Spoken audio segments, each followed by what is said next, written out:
My name is Emma Carter. I was in 11th grade, a busy high school student, when one lunch changed how I saw my parents.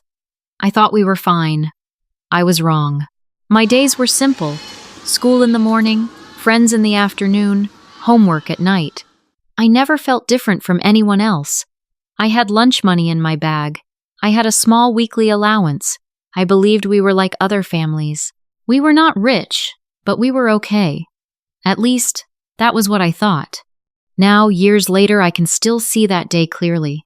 I can still feel the tightness in my throat. Nothing dramatic happened. No one was sick. It was a normal lunch. But that day quietly changed my life. Maybe you've had a moment like that too. A small moment that suddenly shows you the bigger picture. A moment when you begin to see the truth behind the scenes. That day, I learned something I should have noticed long before. I didn't know that everything I had came from what they didn't spend. Back then, my life felt normal. I had a small weekly allowance. It was not a lot, but it was always there. Every Monday, there was money in my hand or in my bag. I did not have to ask twice. The money was simply there. I had lunch money for school, and later I even had a small debit card for school lunches. I used it without thinking. I tapped the card, took my tray, and walked away. The price did not matter to me. I rarely wondered where the money came from. I simply believed we were fine. In the mornings, when my mom handed me some cash, she would say, "Here, this should be enough." She always said it in a calm voice. If I ever asked about money, she would smile and say, "Don't worry about us. We're fine." She said it so easily, so naturally. You've probably heard something like that before. My parents worked long shifts. My father wore his work clothes every day. My mother worked part-time to help make ends meet. But at home, they never talked about hard times. They never said we were on a tight budget. Money was something they kept to themselves. They never complained about financial pressure. They just carried on. Quiet strength, quiet sacrifice. We did not eat out often. We did not buy expensive things. But I did not think about that. I had what I needed. I could get by. I could join my friends. Nothing in my life felt missing. I thought this was normal. That day, my friends asked me to have lunch at a nice restaurant across the street from school. It was not a special day. It was just Friday. We walked in together, still wearing our backpacks. The place was bright and clean. The music was soft and light. My friends were laughing at something on their phones. I opened the menu and ordered without looking at the price. It felt like any other day. One of my friends smiled and said, "This place is so good." Another added, "Let's get dessert too." I nodded. I did not think twice. The food came. We talked about school, teachers, and weekend plans. I laughed. I checked my phone. I laughed again. For a moment, I felt proud that I could sit there and pay without worry. I told myself it didn't matter. Maybe I was overthinking. Everything felt easy. Just another lunch, just another afternoon with friends. Then, while reaching for my drink, I looked out the window. Across the street, near the construction site, I saw a man in work clothes sitting on a low wall. His shirt was dusty. His shoulders looked tired. He was holding a small metal lunchbox. He opened it slowly and started eating a simple, packed meal. It was my father. My hand stopped in the air. My fork felt heavy. I kept looking. He did not see me. He was eating quietly, alone. During his short break from long shifts, one of my friends followed my eyes and asked, "Your dad works there, right?" Her question hung in the air. For a second, the table went quiet. I felt their eyes on me. Have you ever felt that kind of silence? It is loud, even when no one speaks. I froze for a second. No one was laughing. No one was teasing, but I felt exposed. I nodded quickly and looked back at my plate. I took a long sip of water, hoping the conversation would move on. It did. They started talking again, but I couldn't. I looked down at my food. It suddenly felt too much, too expensive, too heavy. I heard the sound of cars outside. I heard someone laughing behind me. I could still see him across the street in my mind. eating that cheap lunch in his work clothes. I looked away, but I couldn't forget it. I didn't know that moment would follow me home. I tried to eat again. I picked up my fork and took a small bite, but I couldn't swallow. The food felt dry in my mouth. My throat felt tight. I forced myself to chew, but it would not go down. I put my fork back on the plate. Across the street, my father opened his metal lunchbox all the way. He did it slowly, like he had done it many times before. Inside, I saw simple food. Rice. Maybe some vegetables. Nothing special. Nothing warm. He held the box in one hand and ate with the other. He did not look around. He did not complain. He just ate quietly during his short break from long shifts. The smell of warm rice drifted across the street. I don't know if it was real or just in my mind, but suddenly I didn't feel hungry anymore. My hands were still. My eyes stayed fixed on him. My breathing felt shallow. The noise in the restaurant faded. The music, the laughter, the plates on the table, all of it felt far away. Was this just today? Or had I never really looked before? I watched him take another bite. He ate slowly, carefully, as if every penny counted. And for the first time, I started to see small things I had ignored before. The simple meals, the work clothes, the quiet way he always said he was fine. Something shifted inside me. That lunch was no longer just lunch. A few days later, I stood outside my parents' bedroom door. I was about to ask my mom something about school. The light inside was on. Their voices were low. I was not trying to listen, but then I heard my name. My father said, "We can skip eating out this month. Her tuition comes first." There was a short pause. I held my breath. My mom answered softly, "She has to focus on school. We'll be fine." Then she added, almost in a whisper, "It's just for a while." My hand was still on the door. My fingers started to shake. I did not knock. I could not move. I just stood there, frozen. Through the small opening, I saw my desk across the hallway. My books were on it. My laptop, my notes. Everything looked the same as always. But suddenly, it felt different. For the first time, I understood that everything on that desk had a real cost. It was not just paper and plastic. It was hard-earned money. It was long shifts. It was simple meals. It was my father in his work clothes, eating that cheap lunch across the street. I stepped back into the dark hallway. The house was quiet. I could hear my own breathing. It felt loud in my ears. She had always had enough, because they chose to have less.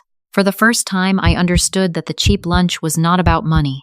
It was my tuition. It was my future. I covered my mouth with my hand.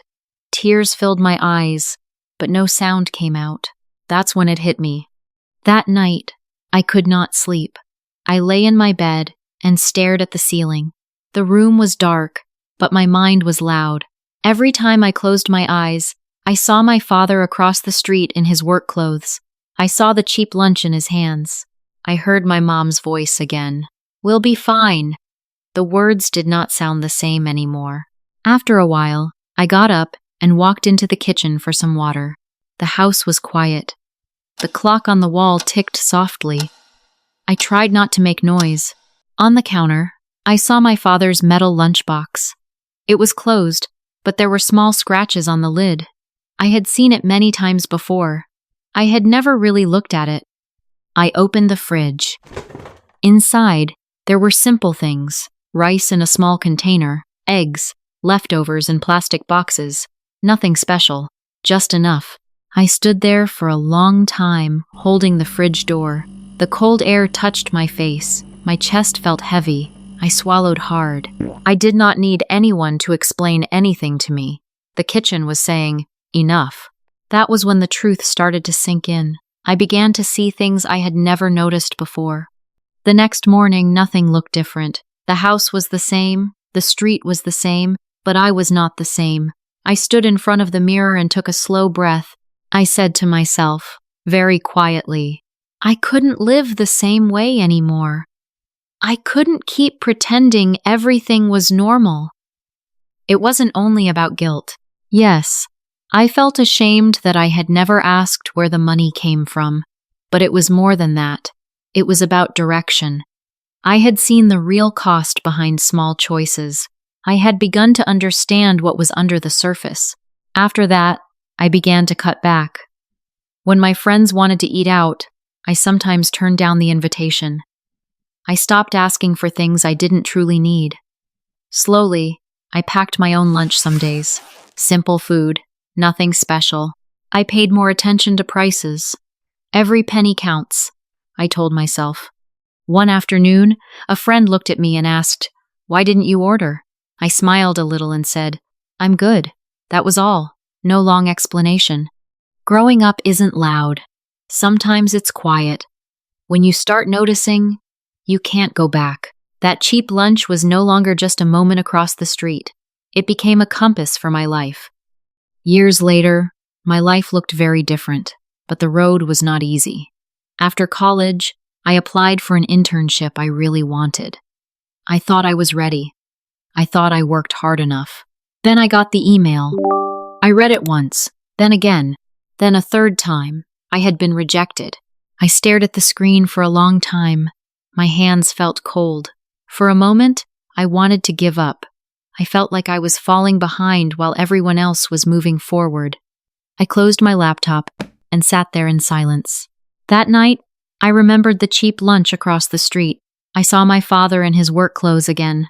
I saw the way he ate slowly, without complaining. They had carried the weight quietly for years. They had been trying to make ends meet so I would not fall behind. I took a deep breath. I told myself to carry on. Success did not come fast. It came slowly, step by step. I kept working hard. I held on to that memory. I never saw that street the same way again. One evening, after I finally built a stable life, I took my parents to a restaurant. When the menu came, I saw my father's eyes pause at the right side of the page, where the prices were. I felt my heart beat faster for a moment. "Dad," I said softly, "let's get the steak. I know you like it." My voice felt steadier than I expected. He looked up at me, surprised. "That's too much," he said. "It's okay," I answered. "You don't have to choose the cheapest one anymore." He looked at me for a second. He didn't say anything. He just nodded and smiled. He didn't say he was proud, but I could see it, and that was enough. Sometimes the things we do not see carry the most weight. A packed meal, work clothes at noon, a quiet choice to save money, a father eating alone during a short break. These small things can shape a whole life. Sometimes love works quietly, behind the scenes. It does not always speak loudly. It does not always explain itself. It simply shows up, every day, and carries the weight without complaint. I used to think success was about talent or luck. Now I see the bigger picture. It was built on hard-earned money. It was built on long shifts and small choices. Actions speak louder than words. My parents never gave long speeches. They just did without, so I would not fall behind. They carried the weight, so I could carry a future. My future started on the other side of that street. Sometimes you think everything is normal. You move through your days and never ask where the money comes from. You may have taken small things for granted. You may not have seen it at the time. Maybe you're starting to see it now. When you begin to look closer, you notice what happens behind the scenes. You see that small choices have a real cost. Someone may have been putting you first while learning to get by. Someone may have chosen to do without so you would not fall behind. And once you truly see that, something inside you shifts. Sometimes understanding begins at home. Growing up often starts with noticing. You begin to cut back, not because you are forced to, but because you choose to. Hard-earned money feels different when you understand its weight. Gratitude becomes direction. You start asking yourself not only how to succeed, but who you are succeeding for, and what truly matters behind that success. At Peak, we believe growth begins with awareness like this, the moment you finally see what was always there. You think about how to stand by the people who once stood by you, not in big words, in steady actions, in quiet support. Success is not only about earning more. It is about remembering where you started and choosing to give back with intention. Sometimes one small moment can quietly change how you live. Before you go, think about this. What's one small thing your parents did that you only understood years later? Maybe it seemed normal at the time. Maybe you didn't see the bigger picture. Share your story below. I'd really love to read it. If this story reminded you of something, comment one word: grateful. And if you're watching with your parents in mind, maybe send them a message after this. Here at Peak, we don't just share stories to help you improve your English. We share stories that help you grow and think a little deeper about life. If this meant something to you, like and subscribe so you don't miss the next one. See you in the next story.